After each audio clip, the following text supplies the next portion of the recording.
Oi, eu sou a Aymara Lima e estou aqui para apresentar para vocês mais uma edição do Cinearte Variety, o seu programa semanal de variedades e entretenimento.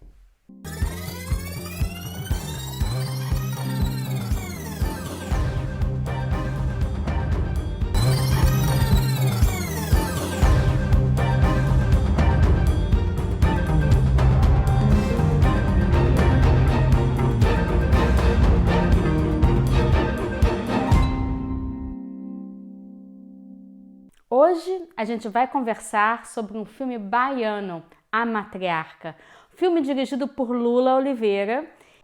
Senhora das Águas,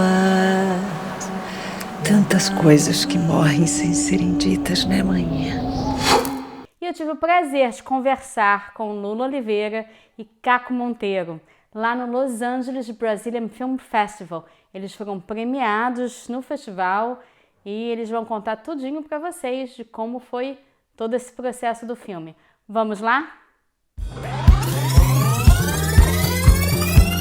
Eu estou aqui com Lula Oliveira, diretor do Matriarca, da Matriarca, né? Sim. Uma história baiana, arretada. Como é que foi esse processo de criação desse filme?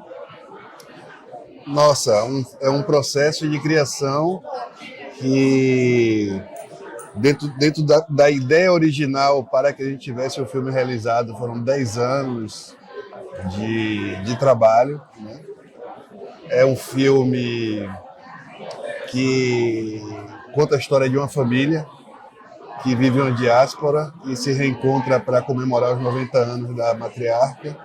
Só que no dia da festa dessa matriarca ela morre e o que seria uma celebração passa a ser um velório e um rito festivo de um velório para que, nesse momento de transição da vida daquele sistema familiar, segredos se revelassem e que a gente possa refletir a partir daí uma série de situações que diz respeito a relações familiares profundas, psicológicas.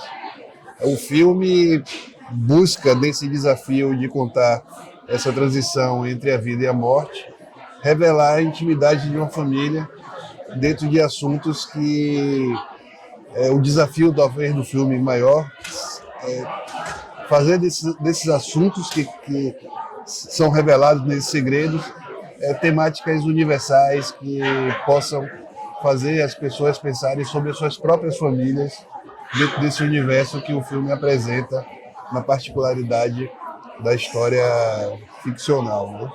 O filme nasce de uma relação muito particular, que é o enterro de minha avó, porque é o enterro onde eu descobri na minha juventude, ali aos 18, 19 anos, o que a morte significa na vida da gente, né?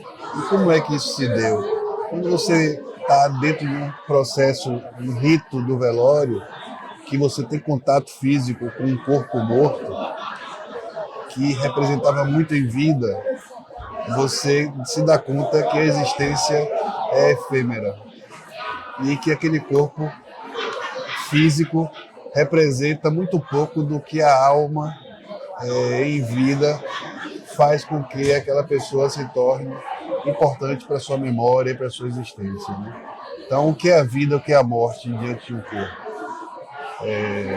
Bem profundo isso, né? É profundo e não é pensado, é vivido, porque não é apesar de ter uma questão filosófica profunda dentro desse dilema, o que se viveu foi uma experiência real.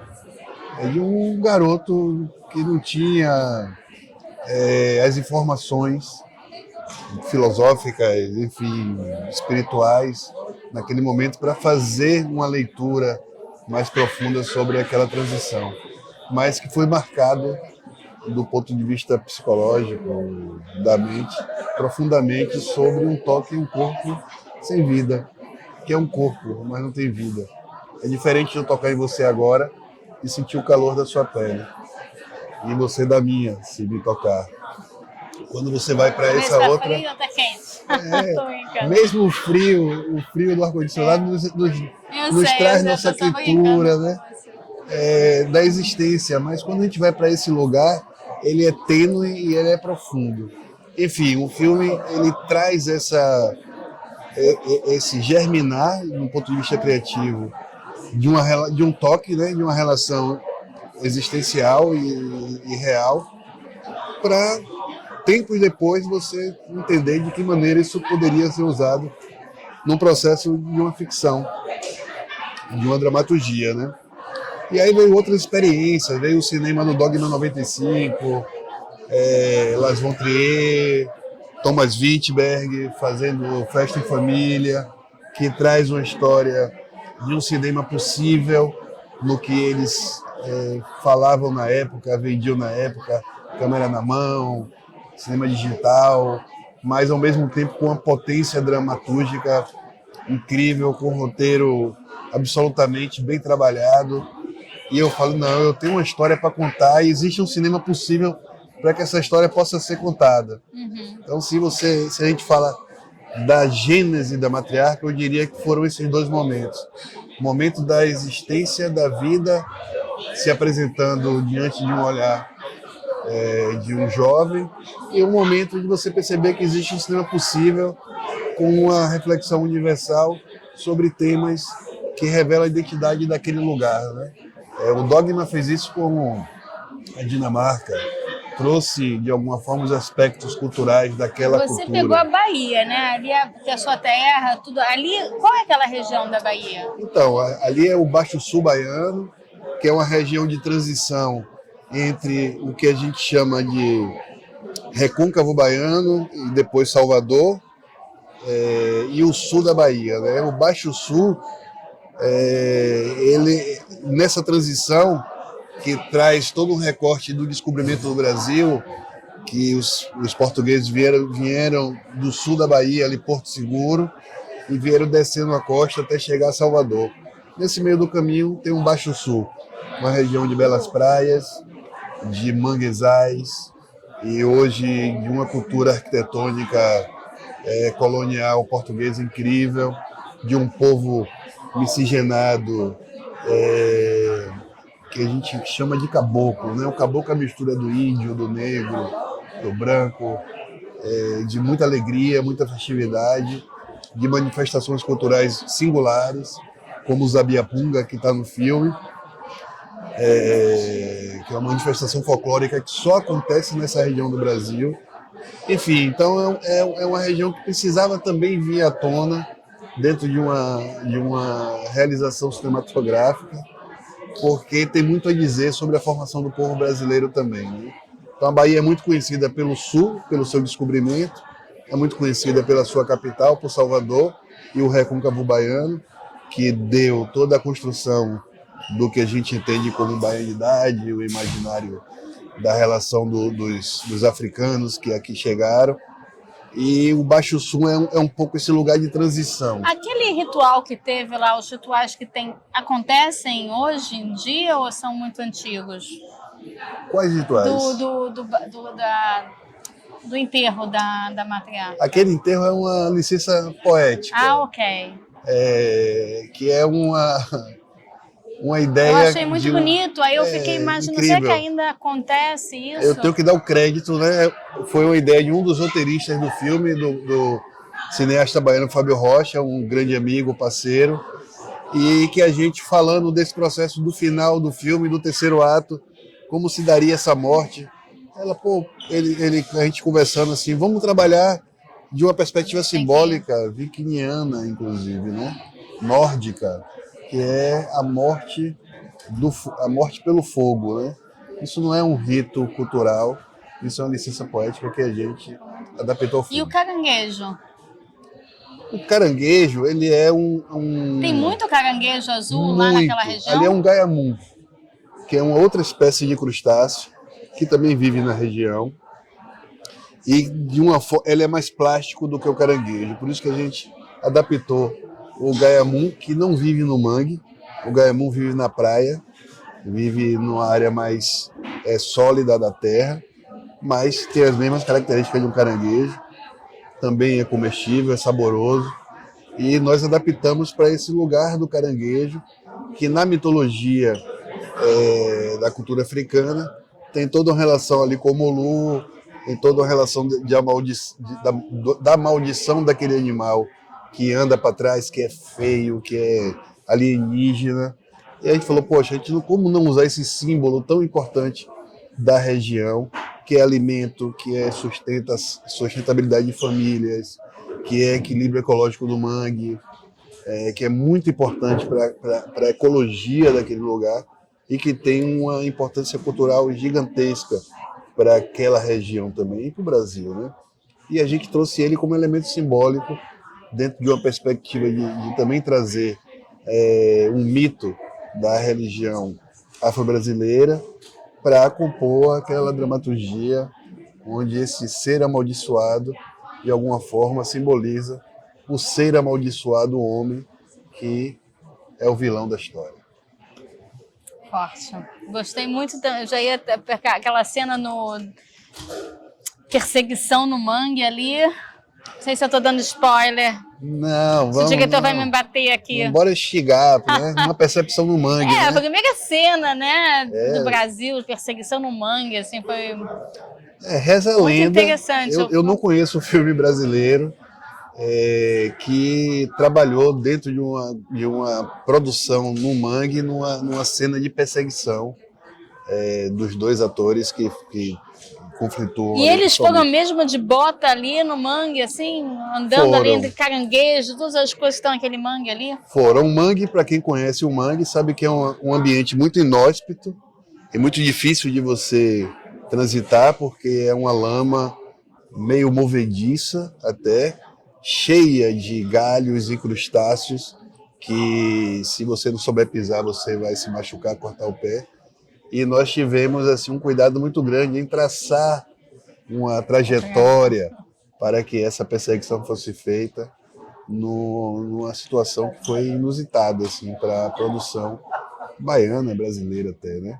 Nenhum mistério, na verdade, mas que era um desafio entender de que maneira seria possível a gente organizar uma cena que era extremamente densa, porque é uma cena final do filme, onde os personagens concluíam a sua trajetória dramatúrgica e exigia deles ali uma densidade dramática muito grande num ambiente muito inóspito, né?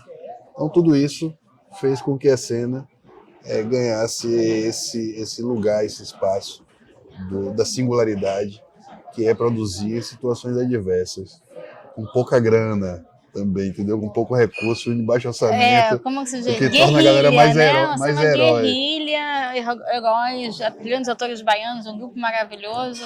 Eu costumo dizer muito que a gente vive um cinema de trincheira. O cinema de trincheira é aquele cinema onde você continua na guerra, o tempo todo atento ao que pode acontecer do outro lado, para que a gente não perca o prumo do que a gente precisa conquistar, em avançar. Não é o que é uma trincheira, é um lugar de segurança para que você avance dentro dessa busca por uma conquista, né? A guerra nunca é uma metáfora muito boa, mas uma trincheira, independente da guerra, ela é uma metáfora interessante, porque é o lugar da proteção para aquele que quer chegar adiante num espaço de conquista. É o que a gente quer conquistar. Espaço no cinema brasileiro, que é um cinema hoje, graças a Deus, descentralizado, onde se produz no norte, no sul, no centro-oeste, no nordeste brasileiro, e cada lugar desse traz aspectos identitários, culturais, muito particulares, dentro de um desafio que é do cinema, de transformar tudo isso em histórias universais, que toque o outro para além da sua especificidade, da sua singularidade, toque o outro no que é universal, que são os sentimentos que regem nós humanos, né? O amor, o ódio, a tristeza, a alegria, enfim, os conflitos filosóficos, os conflitos humanos. Então, esse é o cinema do Brasil, o cinema da diversidade e o cinema que se desafia o tempo todo numa busca constante para que continue no crescimento, evolução e que chegue ao mundo. Lula Oliveira, diretor do Matriarca, o primeiro longa-metragem dele, um filme super baiano. Assistam. Muito. Vamos lá? Muito obrigado por essa oportunidade de falar sobre o filme, falar sobre o projeto, de estar aqui no Labrife. E obrigado por essa entrevista e espero que ela corra o mundo. Eu também. Obrigada por ter vindo da Bahia para cá para prestigiar a gente. Senhora das Águas, tantas coisas que morrem sem serem ditas, né, manhã?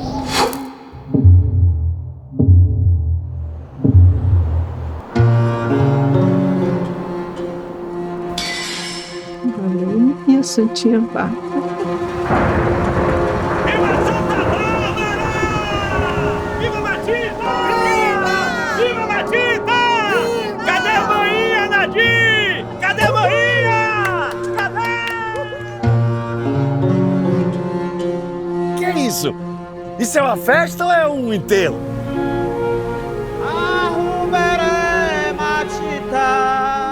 Família é um laço que existe até quando a gente morre.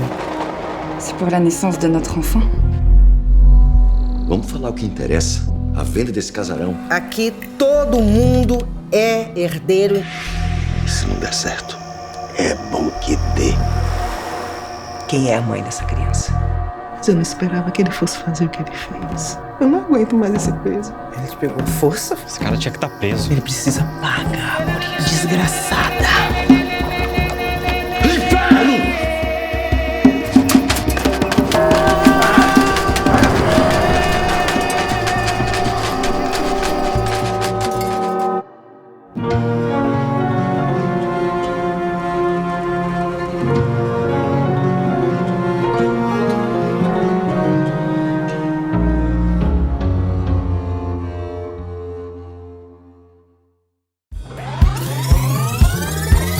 E agora com vocês, meu bate-papo com Caco Monteiro. Eu tô aqui com Caco Monteiro. O que eu posso dizer? Protagonista da Matriarca. Não, eu sou apenas um supporting actor. A gente fez o Q&A aqui, aí eu perguntei pro Caco como é que ele construiu o personagem dele, né? Aí eu quero que você responda de novo, vai contar? Claro que eu conto com o maior prazer. Eu construo meu personagem através do cabelo.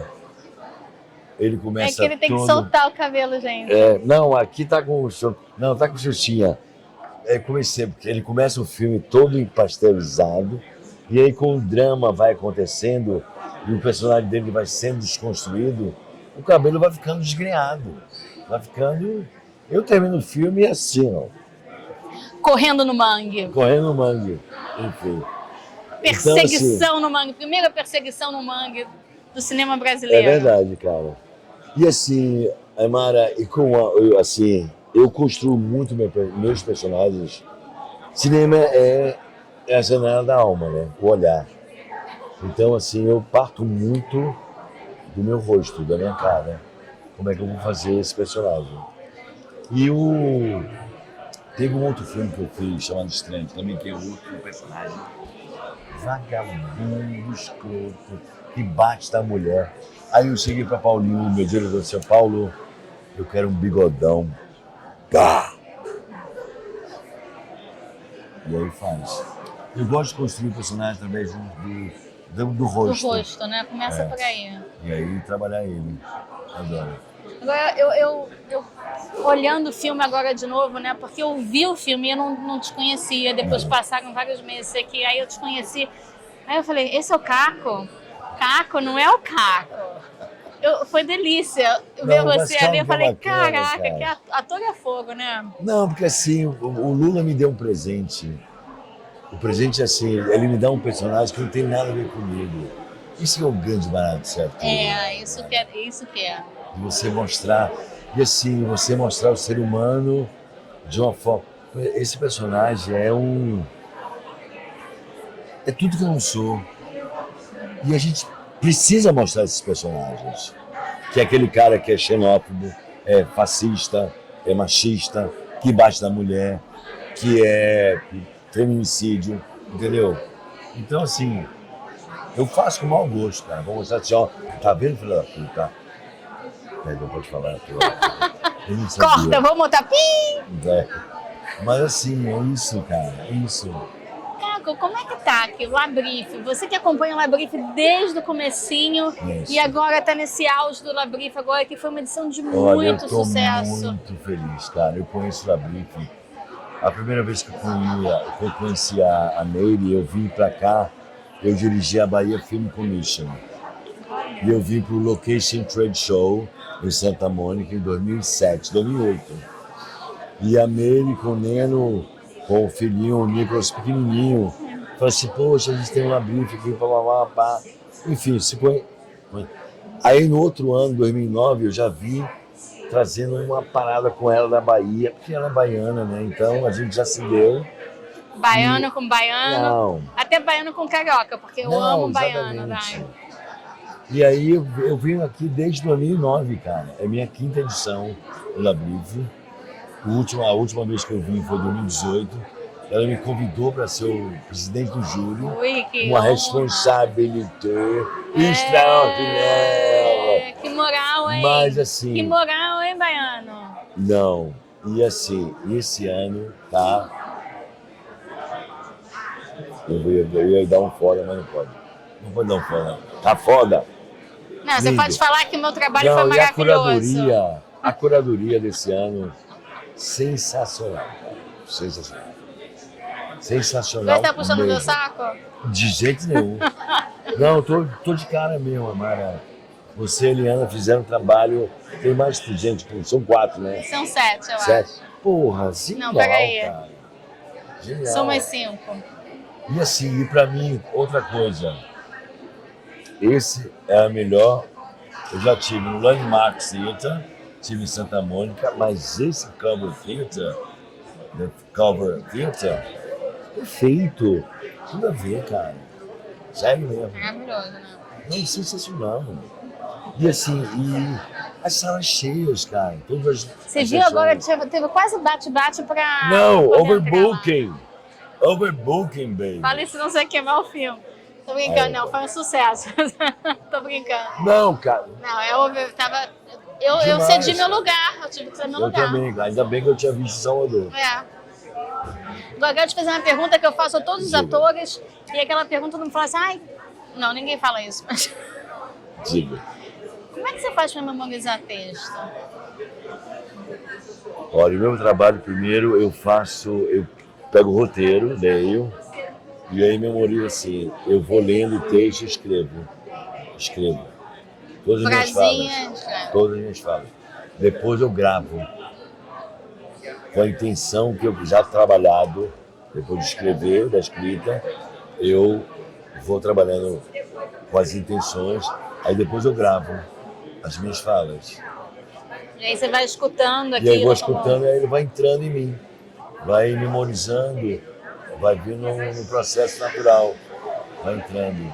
E aí quando vai para o assim, o Lula, por exemplo, o diretor, eu adoro ser dirigido. Eu sou um ator que gosta de ser dirigido. Eu acho que o cinema é a arte do diretor. Tem que não, compartilhar. O cinema é a arte do diretor. O teatro é a arte do ator. Eu acho isso. Mas o cinema, você tem que bater uma bola com o diretor. Então eu conversei muito com ele. E eu falei assim, Lula, porra, eu posso falar desse jeito aqui? Claro, cara. E Lula é um barato, não, né? Fofo. Deve ter sido maravilhoso trabalhar com ele. Não. A Bárbara, vocês são uma família, né? Foi exatamente isso. A gente tinha assim, muito pouco dinheiro, tinha 4 semanas para filmar.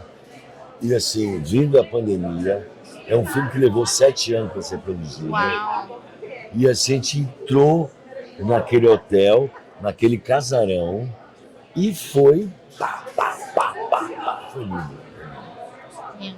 Parabéns. Parabéns para nós. Parabéns para o cinema brasileiro e parabéns para o Labrife. Long life to Labrife. Uhul.